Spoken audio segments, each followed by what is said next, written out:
Class साल अव्वल इल्मुल तालीम, पाकिस्तान के निज़ाम तालीमी मकासद तालीम। मकासद तालीम में बेटा 4 पॉइंट थे। 4 पॉइंट में हमने कल पहले बात की थी रूहानी और अखलाकी मकासद। आज हम पढ़ेंगे ज़हनी और अखलाकी मकासद। बिस्मिल्लाहिर्रहमानिर्रहीम। अस्सलाम वालेकुम वरहमतुल्लाहि वबरकातुहू। जी अजीज़ तलबात, क्या हाल है आप सबका? जी बेटा, पाकिस्तान के निज़ामी तालीम में मकासद तालीम जो है, नज़रियाती ममलकत पाकिस्तान के निज़ाम तालीम में मकासद तालीम को 4 हिस्सों में बेटा तकसीम किया गया है। नंबर 1 पे है रूहानी और अखलाकी मकासद, नंबर 2 पे ज़हनी और इल्मी मकासद, नंबर 3 में मुआशी और पेशेवराना मकासद और नंबर 4 पे समाजी और सकाफ़ती मकासद।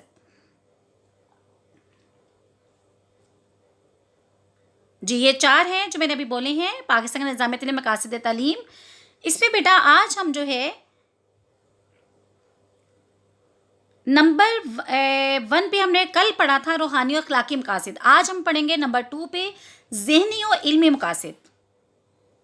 जी अजीज़ तलबात, ज़हनी और इल्मी मकासद में जो है या देखें कि अगर पाकिस्तान जैसी नज़रियाती ममलकत के निज़ाम तालीम में जो है ज़हनी और इल्मी मकासद नुक्ता नज़र से, इल्मी नुक्ता नज़र से जो है तालीम के मदरजा ज़ेल मकासद होना ज़रूरी है। उसमें सबसे पहले क्या है, ख़ुद शनासी होनी चाहिए, तस्ग़ीर कायनात होना चाहिए, तसव्वुर इल्म से आगाही होनी चाहिए, खिलाफत इलाही की ज़िम्मेदारियाँ संभालने वाला होना चाहिए और आलमी क़यादत की सलाहियत होनी चाहिए। अब बेटा हम बारी बारी जो है एक एक पॉइंट पे आपको तफसील के साथ बताएंगे। जी अजीज़ तलबा, सबसे पहली बात थी ख़ुद शनासी। देखिए बेटा, तालीम का मकसद क्या है? तालीम के नतीजे में खुदशनासी, खुद आगाही जो है ना, यही चीज़ है ना। तालीम का मकसद क्या है?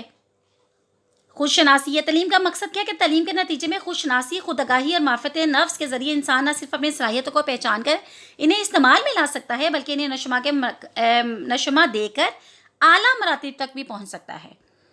अजीज़ तलबात, इसमें अगर देखा जाए तो हमें अल्लामा इकबाल ने जो उससे खुदी का हमें तसव्वुर दिया है ना, खुदी का नाम ले देकर तालीमी मकासद की एक अलामत के तौर पर इस्तेमाल किया है। तो यहाँ पे क्या है, हमें अल्लामा इकबाल का जो नज़रिया है खुदी का तसव्वुर, अगर हम उसको पहचान लें, यानी इंसान अगर अपनी ज़ात को पहचान ले, अपने आप को पहचान ले, तो वो क्या करेगा, वह बेहतर इंसान जो है बन सकेगा।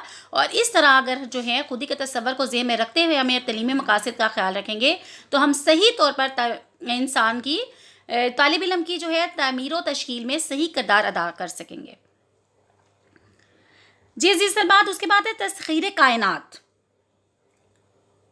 देखिए बेटा, तस्ख़ीर कायनात जो है कि अल्लाह ताला ने कुरान में भी फरमाया है ना कि ज़मीन पर घूमो फिरो और इसे तस्ख़ीर करो। ये अल्लाह ताला कुरान में फरमा रहा है हमें कि ज़मीन पर घूमो फिरो और इसे तस्ख़ीर करो, यानी खोजो, परखो, मुशाहिदा करो, तजर्बात करो और फिर अल्लाह की ज़ात को पहचानो। तालीम का एक अहम मकसद ये है कि तालिब इल्म इस कायनात की हकीकत को समझे, उसके पोशीदा ख़ज़ाना का खोज लगाए, इस कायनात को अपने मकासद के लिए जायज़ और भरपूर तरीके से इस्तेमाल में लाए और उसे अल्लाह ताला की नेमत के तौर पर इस्तेमाल करे या शुमार करे। अब बेटा, तस्ग़ीर कायनात के लिए साइंसी इल्म और टेक्नोलॉजी का हसूल भी ज़रूरी है। ये नहीं है कि हम सिर्फ दीनी जो है तालीम ही हासिल करें। बेटा, दुनिया में रहते हुए हमें दुनियावी और दीनी तालीम दोनों के साथ हमें रहना पड़ेगा। और जहाँ हम दीनी तालीम हासिल करते हैं वहाँ हमें साइंसी इल्म से भी मालूमात हासिल करनी पड़ेगी, ताकि हम इस ज़मीन को क्या कर सकें, खोज सकें, परख सकें। अजीज़ तलबात, अब देखिए आगे है तसव्वुर इल्म से आगाही। तालीम का मकसद क्या है कि तालिब इल्म इल्म के हकीकी तसव्वुर से आगाह होकर हकीकी सरचश्मा इल्म और ज़राए इल्म से वाक़फ़ियत जो है उसे हासिल करे और इन्हें इस्तेमाल में लाकर कायनात के असल हक़ाइक़, यानी कि जो फैक्ट क्या है ना, असल हक़ाइक़ क्या है और हकीकत असलिया जो है तक पहुँचने की कोशिश करे। उससे मालूम हो कि इल्म का हकीकी सरचश्मा कौन सी ज़ात है बेटा, अल्लाह ताला की ज़ात है, और हकीकी ज़रिया क्या है, इल्म वही है। असल हक़ाइक़ तक रसाई सिर्फ इसी ज़रिया इल्म के ज़रिए ही हो सकती है। बाकी ज़राए क्या है, इल्मुल क़ियास पर मबनी है, जो गलत भी हो सकते हैं, लेकिन अल्लाह ताला का जो एक क्या है, जो हक़ाइक़ हैं, जो बातें हैं वो क्या हैं, सच्चाई पर मबनी है और वो कभी गलत नहीं हो सकती। और वो कौन सी सूरत में हमारे पास मौजूद है, कुरान की सूरत में। जी अजीज़ तलबात, अगला पॉइंट हमारा था खिलाफत इलाही की ज़िम्मेदारियाँ पहचानना। देखिए बेटा, मकासद तालीम में से एक मकसद ये भी है ना कि तालिब इल्म को ये मालूम हो सके वो इस कायनात में अल्लाह ताला का नाइब है। دیکھیے اگر ہم یہاں پہ بات کریں اقبال کی، ہم نے سب سے پہلے پوائنٹ میں خوش شناسی کی بات کی. اقبال جو ہے، میں نے آپ کو پہلے بھی بیٹا بتایا تھا کہ اقبال کی پوئٹری کا خاصہ 3 چیزیں ہیں. نمبر 1 پہ کیا ہے؟ عطایت الہی. نمبر 2 پہ ضبط نفس. اور نمبر 3 پہ نیابت الہی.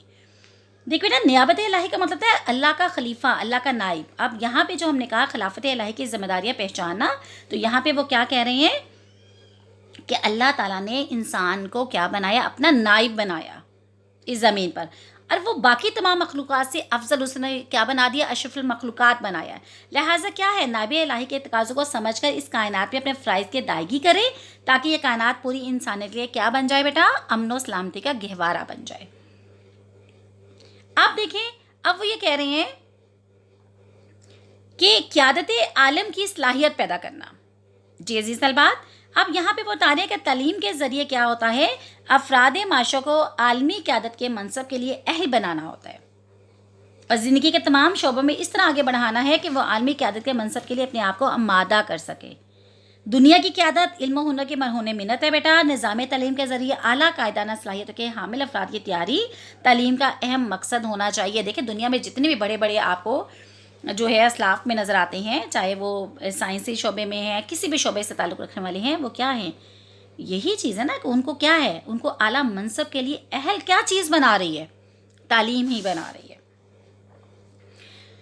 جی عزیز طلبات، یہ آج ہمارا دوسرا پوائنٹ تھا جس میں ہم نے پڑھا ذہنی اور علمی مقاصد. الحمدللہ یہ ہمارا دوسرا پوائنٹ آج مکمل ہو گیا. اللہ تعالیٰ جو ہے، اللہ تعالیٰ سے دعا ہے کہ آپ کو ہمیشہ عزت، کامیابی اور خوشیاں عطا فرمائے اور اپنے حفظ و امان میں رکھیں. آمین.